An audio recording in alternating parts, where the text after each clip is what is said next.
Well, it's 5 o'clock on Christmas Eve.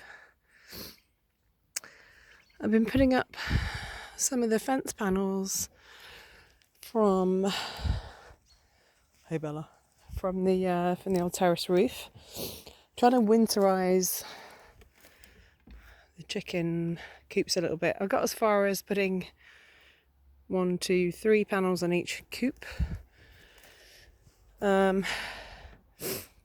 But yeah, I got quite beat up doing it, so I've got like quite a few scratches and cuts and slices from I don't know what.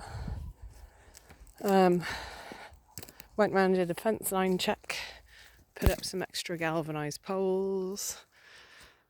These two here, I think that one was already there, but just checking that the chicken wire kind of meets the stones so that nothing can come through. Fingers crossed. Bella's gonna go to the toilet. Great. Tiny's come down as well. You alright, chicken? Oh well. Yeah, so I spent most of the afternoon extending. So I kind of moved, this section was over here and I moved it over there, got rid of the table. I've been all behind like the fence line there and the coops. So I've been kind of like shimming along, drilling holes in metal, cable tying everything together. So yeah, this side also has sheeting all the way across. So the plan was to kind of put sections on this downslope as well, but to be honest, my hands were pretty beat up.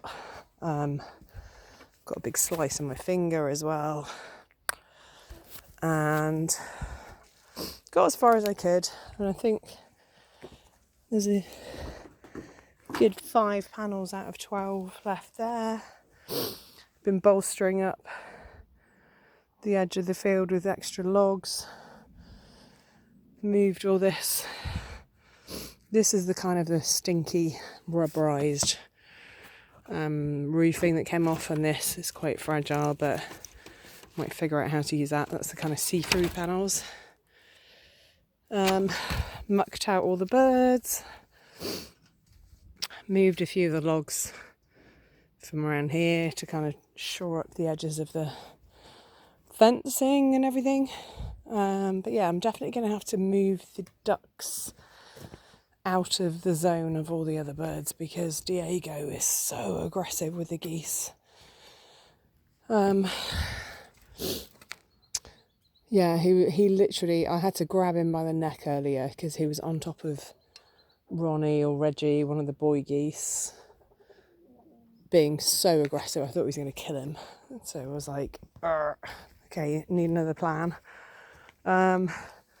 All of the water buckets that have been here for 2 or 3 years cracked, so they're not really holding water, but I did catch Eva having a swim in here earlier, so I put the stone back in so they can jump out, because obviously the water level isn't high enough to climb out right now, so completely fucked.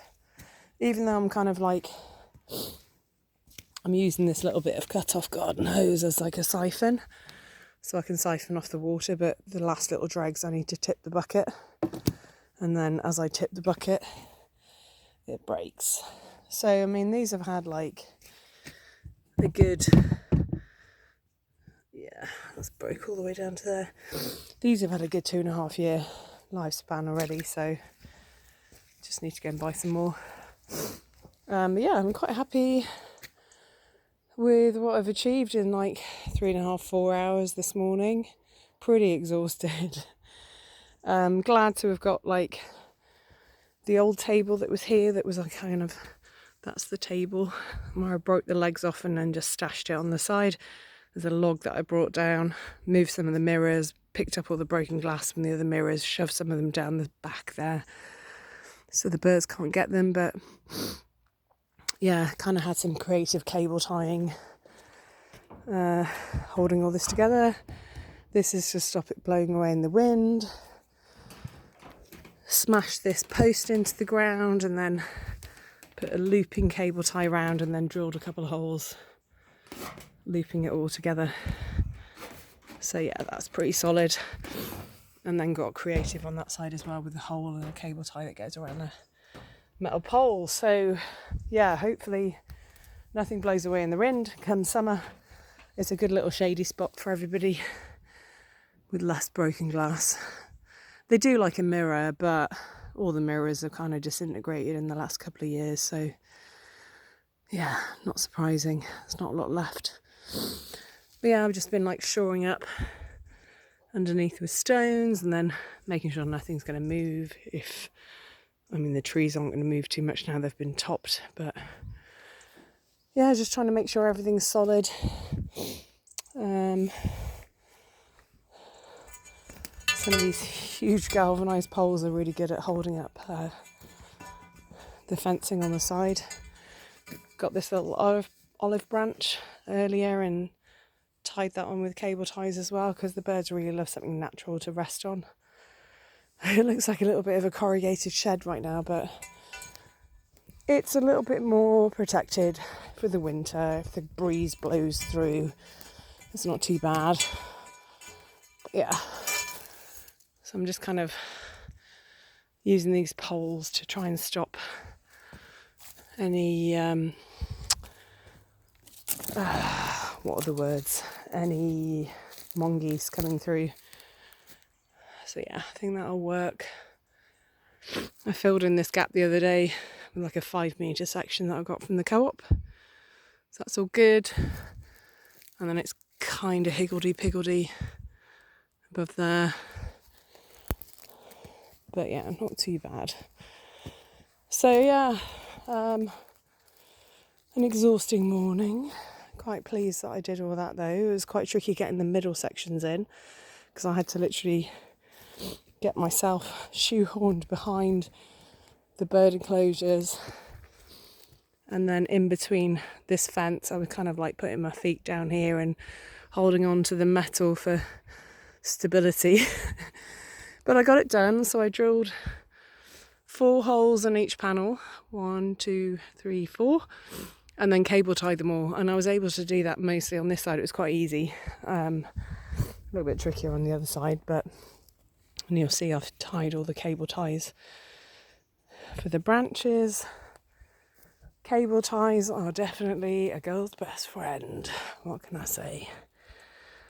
This whole thing, the whole frames took about 200 or 300 each, I think. So yeah, so I'm hoping that kind of keeps it a little bit more winterized and less breezy.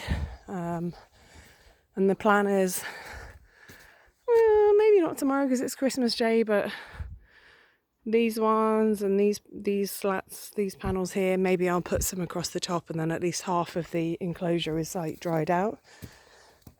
Are you going to bed? What are you doing? We're seeing what the noise is about. So yeah, feeling quite happy with what I've done today. I just need to,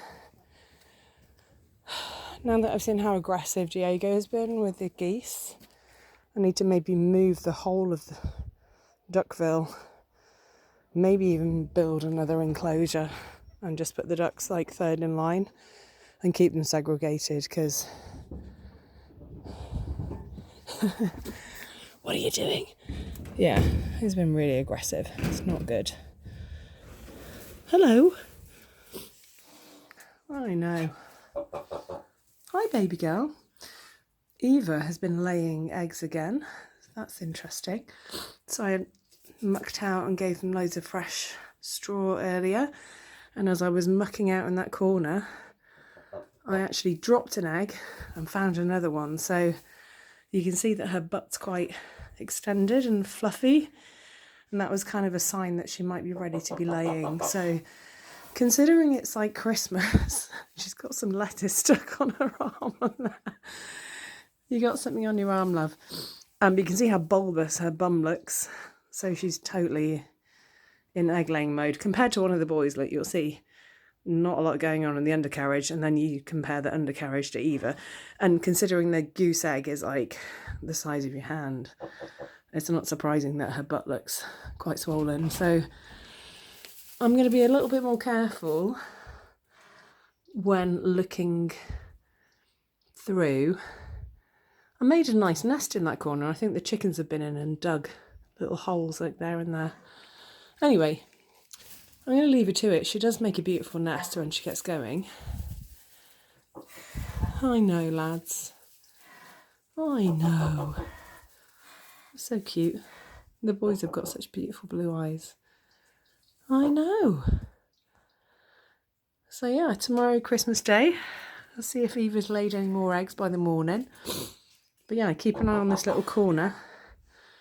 And let's see if she makes another beautiful nest. So don't think they're fertilised eggs, because the boys seem to prefer their own company. But I know, darling. I know. But yeah, look at her big fuzzy butt. So if anyone has a goose down duvet, those are the feathers that are the best, because they're so soft and they keep their bums warm in winter. Anyway, I'm going to sign off for Christmas. I'll see you in the morning. Yes, I will. See you bright and early. Okay, bye for now.